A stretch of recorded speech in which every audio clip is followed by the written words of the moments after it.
కృష్ణా జిల్లా నాగయలంక మండలంలో Machilipatnam MP Vallabhaneni Balashowry, Avanigadda MLA మండలి బుద్ధప్రసాద్ పర్యటించారు. పర్రచివర గ్రామంలో బొండాడ గ్రూప్ ఆధ్వర్యంలో ఏర్పాటు చేసిన మెగా వైద్య శిబిరాన్ని నేతలు ప్రారంభించారు. శిబిరంలో 900 మంది పేదలకు ఉచిత వైద్య సేవలు అందజేశారు. Bondada group chairman Bondada Raghavendra Rao, Bondada foundation chairman Bondada Neelima తదితరులు పాల్గొన్నారు.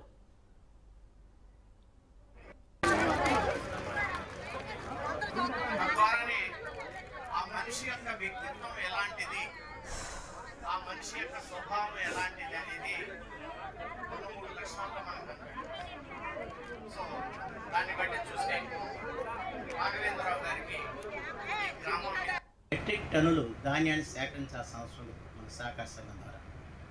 అయితే ఈ రోజు వరకు అయితే ప్రారంభం కాలేదు, ఇంకొంచెం ఆలస్యంగా వేయటం మట్టుగా ఏదైనా కానివ్వండి.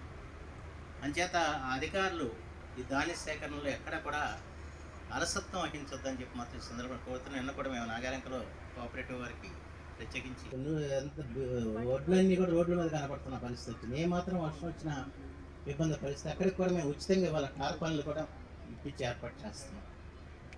అంచేత రాఘవేంద్రరావు చక్కటి వ్యక్తిత్వ వికాస ప్రసంగికుడు. ఆమె కూడా ఏం తక్కువ కాదు. మొన్న అవనిగడ్డలో స్కాలర్షిప్స్ పంపిణీ కార్యక్రమం చూస్తాం. రాఘవేంద్రరావు గారి తండ్రి గారు మా నాన్నగారు అత్యంత ఆప్తులు. నాకు ఊహ తెలిసినప్పటి నుంచి నా చిన్నటి నుంచి కూడా ఆ తండ్రి గారిని బాగా ఎదుగున్నాను. మా నాన్నగారు ప్రతి ఎన్నికల్లో కూడా పాపం ఆయన ఎంత కష్టపడేవాడు నాకు ఇప్పుడు కూడా గుర్తొస్తుంది. అయితే ఆ పచ్చయ్య గారి కుమారుడు ఈ సోలార్ లైట్లు ఇచ్చారు మా గ్రామానికి. దాని ప్రారంభోత్సవం రమ్మన్నప్పుడే మొట్టమొదటిసారి చూడటం. ఆ తర్వాత ఈ గ్రామంలో అనేక కార్యక్రమాలు కూడా వారు చేపడుతుంది.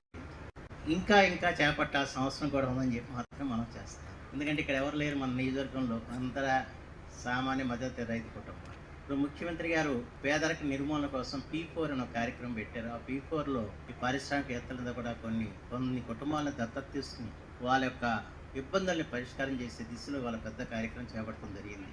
ఆ కార్యక్రమంలో కూడా రాఘవేంద్ర గారు భాగస్వామ్యం కావాలని చెప్పి నేను కోరుతున్నాను. ఎందుకంటే అది సర్వే చేశారు. ఆ సర్వే రిపోర్ట్ నేను వారికి పంపిస్తాను. వారు ఎన్ని కుటుంబాలకు సాయం చేయగలిగితే అన్ని కుటుంబాలు, ఈ ఊరు నాకు తెలిసినంత 20 కుటుంబాలు ఆ సర్వేలో వచ్చినట్టు ఉన్నాయి. వాళ్ళకి ఏం సమస్యలు ఉన్నాయన్నారు. అలాగే ఇంకా ఈ ఫౌండేషన్ నుంచి ఎవరెవరికి ఇంకేం చేయాలన్నది తప్పనిసరిగా ఆలోచించాలి. దాంతోపాటు మీరు హైదరాబాద్లో పరిశ్రమ కాదు, ఈ నియోజకవర్గంలో కూడా ఒక పరిశ్రమ స్థాపించి ఇక్కడ వాళ్ళకి ఇక్కడే ఉద్యోగావకాశాలు కల్పించే దానికి కూడా కృషి చేయాలి. దానికి మా వంతు సహకారం మీకు ఎల్లప్పుడూ కూడా ఉంటుందని చెప్పి